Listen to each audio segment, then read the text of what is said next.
कुनी मुहरे जगन्नाथ और कृष्ण बाणी अति कम बयसरू करिसंती आध्यात्मिक चर्चा। हार्मोनियम ताबला बजाई कहि जाउछंती बहु बड़ बड़ कथा। भगवान को हमें निजस्व समर्पण कर दवा आगे समर्पण भया कोन कहबी भगवान को निजस्व समर्पण कर दवा आगे समर्पण। तुलसी दुई पत्ररू बासिबा भली पिलाटी बेलू ए प्रतिभा जेमिति तांको भितरे प्रस्फुटित होईछि। जेउठी तांको बयसर पिलामाने मोबाइल और इंटरनेट रे बुड़ी रहउछंती सेठारे केशव दास गीतिकृष्ण साजिछंती कुनी प्रवचक।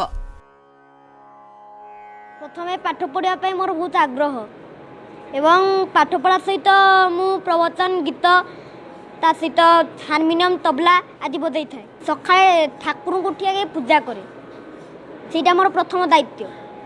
ठाकुर को उठी आगे फास्ट पूजा करे तापरे नहीं पाठ पढ़े। आमर स्कूल विभिन्न प्रकार कार्यक्रम रे बहुत बढ़िया बढ़िया प्रवचन दौची से ठाकुर विषय एत आध्यात्मिकतार आध्यात्मिक ज्ञान बहुत अच्छी। आम स्कूल प्रधान आचार्य सहित अन्य गुरुजी गुरुमा आशीर्वाद सहित अच्छी। मु भी आशा करुँच कि से भी बड़ हेले गोटे बहुत भल मनुष्यटे हम। केन्दुझर सहर स्थित सरस्वती शिशु विद्या मंदिर चतुर्थ श्रेणीर छात्र केशव पाठपढ़ा सांगकु संगीत आलोचन रे महारथी हासिल करिसंती। बहु शास्त्र पुराणर ज्ञान रखिबा सह बड़ प्रवचक हेबार अनायास प्रयास जारी रखिसंती केशव। इंटरनेट विभिन्न प्रवचक बाणी शुणी तांकु मुखस्थ करबा सह अन्य आगरे अति उत्तम भावरे परिवेषण करि पारुछंती।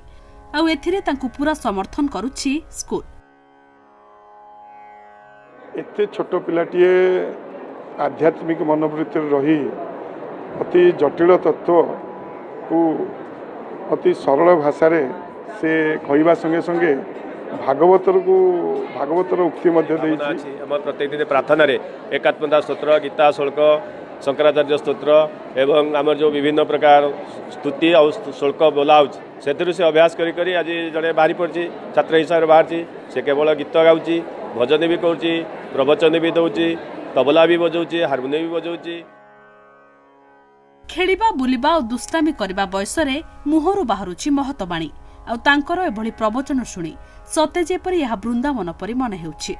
केन्दुझरु संतोष महापात्रଙ୍କ रिपोर्ट ईटीवी भारत।